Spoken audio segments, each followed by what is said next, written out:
everyone, welcome to my review of the final arc of Yugioh Monsters, the Ceremonial Battle arc. And well, technically it's not going to be the last review of Doom Monsters ever because Docs have to mention it's going to rear its ugly head next time we come around to Yugioh. It is the final arc of the show, and let's just jump into it. 5 episodes, let's get ahead in the story, and I should say, because it's 5 episodes, well, I am gonna give my thoughts on each segment of a duel, basically. Normally I don't do that, I lump the whole duel together, but since it's a very special duel, I will, for my opinion, after each episode, because again, special duel and it's a 5 episode review, too, so it's just like, why not? So anyways, starting off with a non-duel episode 220. Everyone's back from the memory world. If this was GX, they won't show this. They would have ended on 219. Besides the point, I just thought about that. But anyways, Atem says thank you to the gang and Kaiba for everything. Kaiba gives Atem the Millennium Eye, just kind of toss it like a Bakugan. Bakura is back to his old self, and the gang takes the wing from him.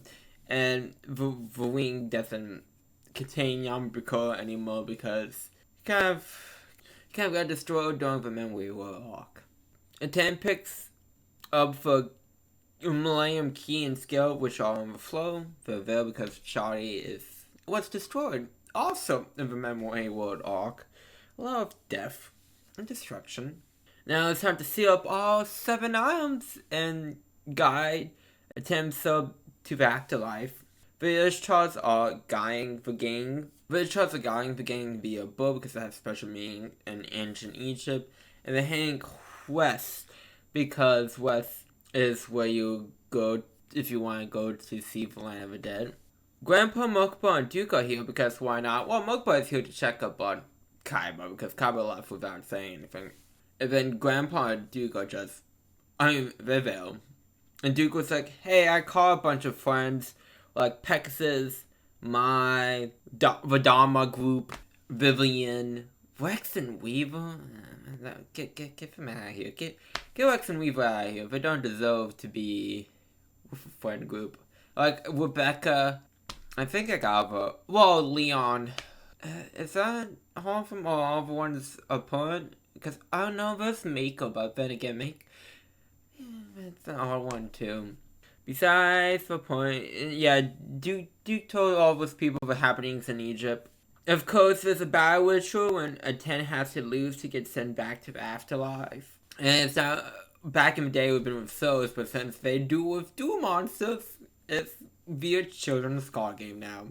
How accommodate all the ancient Egyptian rules to the battle rituals? It just doesn't matter how you do, as long as you do.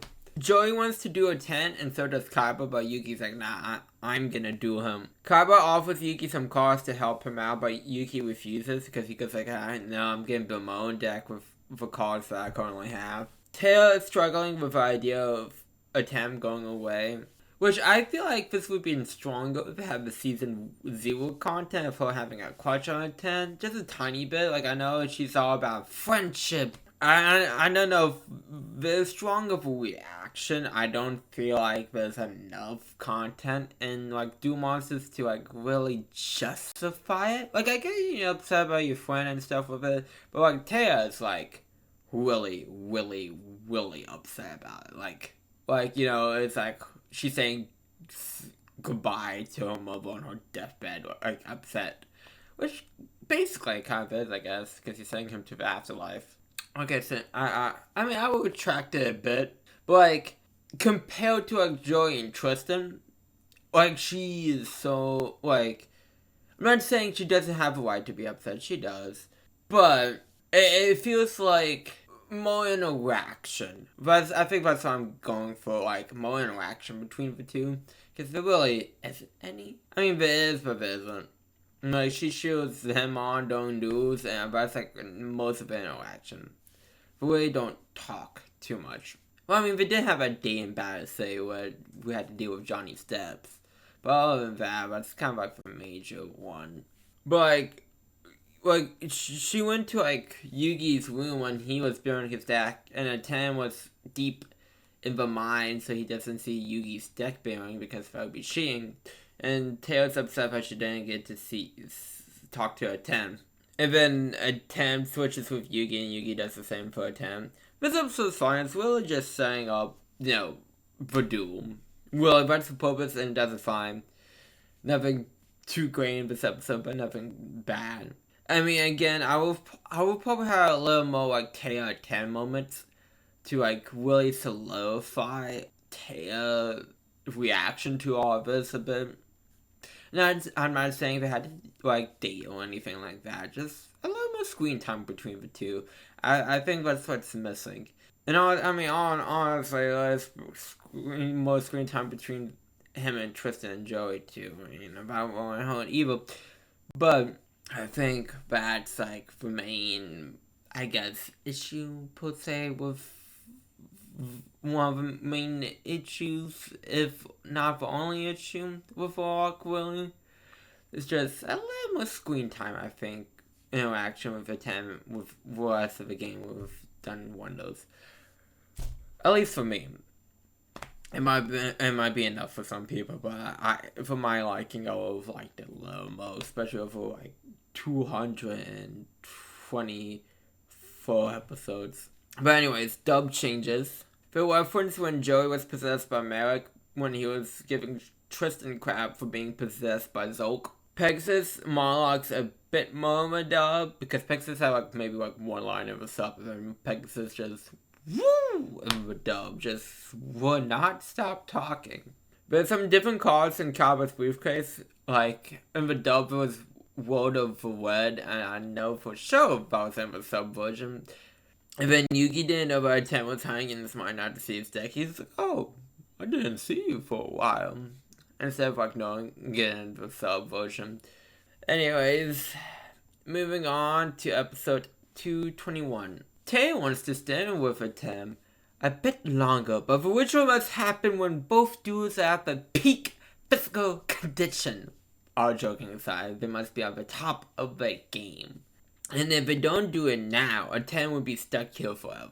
Yugi puts all the Millennium Items at the top of the afterlife and says the Pharaoh's name. Tim and Yugi are being separated, and then the duel begins. And Tim discards a card to special summon the Tricky and sets a card. Yugi starts off with Souls of Brilliant Light to stop a Tim from attacking for 3 turns. Yugi summons Green Gadget, which allows him to search Red Gadget from his deck to his hand. And then Yugi sets a card. And 10 uses Rebellion to make Green Gadget attack Yugi directly, but Yugi plays Stronghold for Moving Fortress, which is a monster trap with 2,000 defense points. Yugi still takes damage from Green Gadget attacking Stronghold, because Green Gadget is his monster. It's the anime. It's that bugged me for level. I mean, because that probably won't have work in the actual card game if such a card exists, but still bugged me. Anyways, besides the point, plays Ties of Oblivion to play 1,000 life points to summon 2 level 4 monsters with the same typing as Green Gadgets, so Yellow and Red Gadgets are being summoned. And since all gadgets are on the field, Stronghold gains 3,000 attack. Stronghold attacks the Tricky, but 10 plays Bounce Magic to make the Source of Burning Light to attack the Yugi instead. Yugi switches Green Gadget to defense. But sending Tricky to the graveyard, 10 is allowed to play Tricky Spell 4 to summon a token for each of Yugi's monsters, so 4 tokens are being summoned. But tripling 3 tokens, a 10 can summon Obelix. Obelix destroys Stronghold, and a 10 sets a card. Yugi's enjoying the duel. I mean, it's a fun duel. How can you not enjoy it? Yugi sets free and summons Siren Swordsman level 0. A 10 sets a card and plays card Sanctity, so both players are drawn to about 6 cards in hand. Gotta love those free draws. Don't get me started. I'm still upset having Butcher in the TCG. Put card Sanctity. Obelix attacks Siren Swordsman, but Yugi uses Ground Erosion and Tone Jump to jump 3 turns ahead. Siren Swordsman gains 3 levels and 1,500 attack due to his effect. But, at the start of each of Yugi's tones, he gains a level and 500 attack. And then Yugi triples Ground Erosion to target the ground that Obelix stands on Veidu's Kingdom of Yugi, and to cause it to lose 500 attack for each tone ground which one's on field, so 3 tones, so that would be 1500 attack. And 10 use summoning clock by triggering the tricky in itself. For each tone pass, which is 3 in this case, a 10 can switch summon a monster. So say hi to Queen and King Knight, which when King Knight is summoned, would allow to a 10 summon Jack's Knight, and then he also special summons Slifer the Sky Dragon, who has 3000 attack due to the number of cards in 10's hand. Yugi plays Ambush Shield by tripping a gadget. Its defense is added to Silent Swordsman's attack. King and Queen Knight destroys the other 2 gadgets. A 10 tributes the knights to summon the Winged Dragon of Law. I mean, I like this episode. This is like a great first part of a duel attempt summoning all 3 god cards. That is very much a high stake cliffhanger. And for what's to do, of course, is good action. I like that, we haven't seen the gadgets up to this point, but, it feels very in line of what, Yugi would play based off what we saw with his duel with Yami Bakura and the Memory World arc. So, I mean, overall, I found this section very fun and very thing of each character. Episode 22. Attempt plays a pot of greed to draw 2. Copper leaves because he thinks the 10 is gonna win.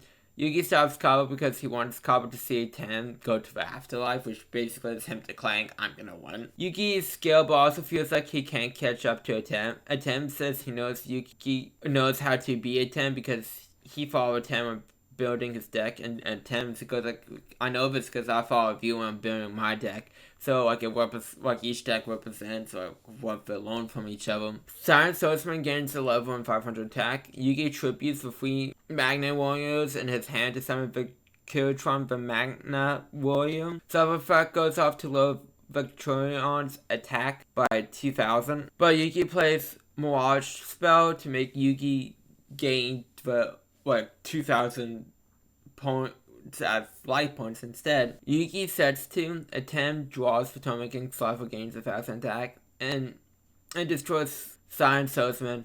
War destroys the Kirtron. Yugi uses Mirage Root to undo the damage to his life points and his monsters will come back, and since he only has to pay 1000 life points after he gains back his life points. Everyone thinks Yugi has gotten stronger. Yugi thinks a 10 set cause Miracles. Silent Swordsman levels up and gains 500 attack. The Kirtron's effect to tribute itself to summon for 3 Magna Warriors. Slifer's effect goes up, but Yugi uses Magniforce to redirect the effect to the gods, which make them lose for 2000 attack instead. Silent Swordsman attacks Obelix, but Atem uses Mirrorforce, destroying all of Yugi's monsters. Yugi declares that now he can beat the gods. This episode's fine. I feel like they had enough content for 3.5 episodes, so this one is the one that feels bloated out of the full 2 parts, which, I mean, it's understandable. You gotta fill your time as a TV episode, and having that awkward 3.5 is, and trying to make it feel natural and fulfilled is very difficult, but that is an issue that I did have with the episode. I felt like they were dragging their feet a lot. But other than that, I do like this episode. I do like seeing Yugi's the gears in his head tone a bit. We're okay. We got 3 gods. And it's fun to see, that play out. That's all I really had to say about this. So, let's go to the dub changes. A 10 will be trapped for 5,000 years, because that is the favorite amount of years in the dub, instead of forever. They explain Mirage spell very differently in the dub, but it has the same effect, so it doesn't really matter. No, but I'm gonna say it basically had a different effect. Because Mirage spell is it negates the effect and Yugi gains 2000 life points instead of since Slifer's effect does 2000 points of damage, that's how much life points I gain, in the sub version. It's weird, but I guess it explains so it'd be a bit easier to follow, I guess. I guess that would be the logic behind it. Instead of talking about Grandpa not wanting to die into the end of a duel, Joey and Grandpa talk about how Grandpa is the best duelist, who hasn't won an on-screen duel yet. Moving on to episode 223. Yugi uses Magnet Reverse to spread some of the Trinitron. The Magnet foes bounce back, Slifer's effect, destroying Obelix since his attack dropped to 0. Yugi tributes to give a free Magnet Warriors. And then Magnet first bounces Slifer's effect back again, destroying Wall and Slifer. Yugi said he thought of ways to beat the gods the whole time, but one can argue he uses string theory. Because, honestly, it's okay to admit, but you use a 10 duel against string to think of this. I'm just saying, Yugi, about using Slifer's effect against the duelists. But anyways, that's besides the point, I guess. Still a very cool moment, don't get me wrong. A 10 uses polymerization to fuse Gazelle, the king of mystical beasts, and both men to get Chimera, the flying mystical beast. Chimera destroys Alpha. Cabos says he pays his respect to Yugi. He goes man, you're a strong duelist, basically. Yugi tributes the 2 Magnet Warriors to summon Buster Blair. Buster Blair destroys Chimera. Chimera's effect special summons both men from the graveyard. A 10 tributes both men to summon Archfiend of Guildford and sets the card. Yugi sets the card. Buster Blair destroys Archfiend of Guildford, who equips himself to Buster Blair, making it lose 500 attack via his own effect. A 10 plays Awakening from Beyond to have Yugi draw 2 cards in exchange. A 10 adds a monster from the grave to hand. And one problem I do have with this too, I feel like some of these cards just have drawing effects to make sure the opponent can play. Specifically a 10's cards, but I felt like it was noticeable to me. It's oh, well, you can keep drawing these cards. When he's out of cards, it's almost we need him to play. A 10 summons Swift God of a Fierce Knight because he can normal summon it because it's the only card in his hand. And it was the card that he sent to the graveyard to spread summon the Tricky. A 10 says that he knew that Yugi would beat the gods. Guy destroys Buster Blair. Yugi uses Soul Orb. When a monster is destroyed, pay 1,000 life points. You can special summon a monster from a level 4 monster from your deck. In this case, it's Witch of the Black Forest. Yugi tributes Witch of the Black Forest to summon Skull. And Yugi can search a monster with 1,500 or less defense points thanks to Witch's effect. In this case, it was Marshmallow. From deck to hand. Summon Skulls destroys Gara. 10 sees Yugi as his greatest rival. To be a Yu-Gi-Oh rival, props to you. That's great. You have Phil's Kaiba being a Yu-Gi-Oh rival. And 10 summons Big Shogana. And then that's the card he envisioned that he drew. He was oh, I draw Big Shogana. I summon Big Shogana. He used the foes. Not really used the foes, but yeah, he's oh, she seems oh, he willed it. So do with that as you will. And it had nothing to do, to be honest. Yugi uses Paw of Greed to draw 2, and since he drew Wall Upon off of it, he can special summon it. Wall Upon gives tribute to summon Curse of Dragon. Summon Skull attacks Big Shogana, but since it has more defense points, it isn't destroyed. But Big Shogana's effect activates when after its attack it switches to attack mode. And Curse of Dragon destroys Big Shogana. Tara can't watch the duel anymore because she doesn't want to watch a 10 leave. But Joey says, hey, this duel is between 2 souls and Tara has to watch it. A 10 plays Dog Magic Coin to special summon Dog Magician from deck to the field by paying 1,000 life points. A 10 plays Book of Secrets to boost Dog Magician attack and defense by 300. Dog Magician destroys Summon Skull. Shizu got a bit of nostalgia when seeing Dog Magician, because we know that's Mahal and Memory World, all that fun stuff. I like this episode. I liked seeing Yugi take down the gods. And then, I do like the bit of the top decking world they've gotten themselves into. It's very fun to watch, 100%. So, moving on to the dub changes, Yugi says that the Trinitron was destroyed by a tribute itself, so yeah, there's a difference, Yugi, there's a difference. Chimera being cut in half for Sensor, then Sensor God stabbing Buster Blair. Can't be too violent. And then the final episode of Two Monsters, episode 224. Dog Magician is the final boss. The stage that clearly it's like you gotta beat Dark Magician to win. Yugi sets the monster and switches Coast of Dragon to defense. 10 uses a thousand knives to destroy Yugi's monster, which was Marshmallow. Dark Magician destroys Coast of Dragon. Yugi summons Blockman and sets a card. A 10 equips Dark Spear on Dark Magician, which gives him piercing. Dark Magician attacks, but Yugi uses Soul Shield by paying half his life points. It ends the battle phase. Yugi plays Ghost Sarcophagus to place a card inside from his hand or deck into the sarcophagus. If a 10 plays the same card, the effect is negated. Yugi uses Blockman's effect to treat as 2 tributes because it's been on the field for 2 turns, and he uses that to summon Godot, the Dragon of Destruction. Yugi uses Godot's effect to play half of his life points to banish all monsters on the field, but 10 uses Dark Illusion to protect Dark Magician from the effect, and Yugi gets to draw a card. Yugi sets 2 cards. Dark Magician attacks, but Yugi uses Magical Circle to allow both players to special summon Spellcaster since the Spellcaster attacked. Yugi summons Silence Magician and a 10 summons Dark Magician Go. Dark Magician attacks Silence Husband, but Yugi uses Spell Textbook to discard all cards in his hand to draw one, and if it's a spell card, he can use it.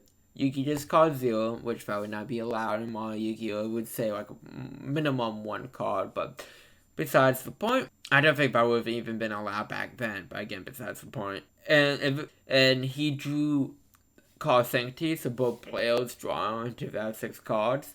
Silence Magician gains 5 levels and 2500 attack because a 10 drew 5 cards. A 10 uses Magician's Ignite to make the 2 magicians become 1 monster and have 3000 attack. Silent Magician destroy both. I mean, I don't know how to phrase it, destroy for Dark Magicians, but technically that hasn't been invented yet, but, you know, it's there. A 10 uses Monster Reborn to bring back Slifer by going to Sarcophagus and negates the effect since Yugi hide Monster Reborn in it. Silence the Magician attack directly for game. Yugi is upset that he has to say goodbye to a 10. You know, I really do like the line of, like, winners shouldn't be on the knees. It's such a sweet moment between the two.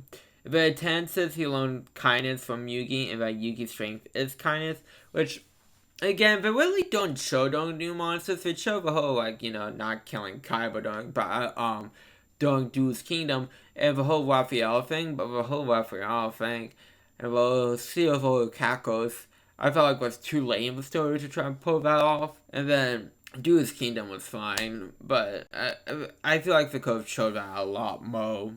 Atem opens the door to the afterlife by saying his name. The gang tries to stop Atem, but Joey says they just have to never forget Atem and sends him on his way. And then Atem gives a famous thumbs up and goes to the afterlife when his friends are waiting for him.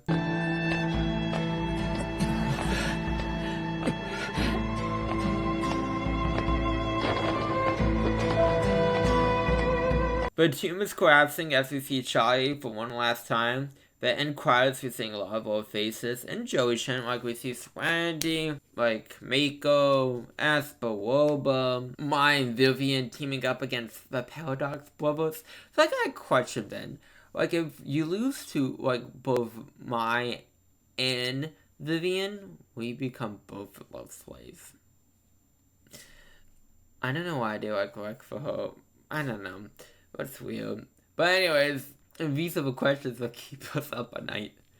But anyways, Yugi and the gang finally go back to school as Yugi says his story just began. How much days of school have they missed? How many? Dub changes the sense of 1,000 knives. I don't recall, bro. They just make it slate like light blades. The episode doesn't have an ending of dub. Like lately, we don't see the end credits section. We don't even see like Yugi go back to school. It's just like after the tomb collapse. So like Joey's like, "Hey Yug, say one of your famous inspiration lines." Yugi goes like, "My story's just beginning," and Joey's like, "There it is, Yug." I had to give the Ceremonial battle arc a 10 out of 10. I'll be honest. There's some issues here and there, but like, I mean, the epicness of Yugi versus Atem is it's too good. It really is such a good dude and such a fun time overall, but it's like I can kind of look past those flaws a lot. And I mean, I don't know what else to talk about honestly with this. I feel like I gave basically all my thoughts of what I have. I mean, I like Kaba's growth, and I like that Yugi can stand on his own too. I had to say that is truly it. So I like to thank y'all for coming out. It's been fun. It's been a blast for work from us. If you like the video, give it a thumbs up. If you dislike the video, give it a thumbs down. If you want to see more for us reviews, hit that subscribe button, and I'll see you all next time. Bye.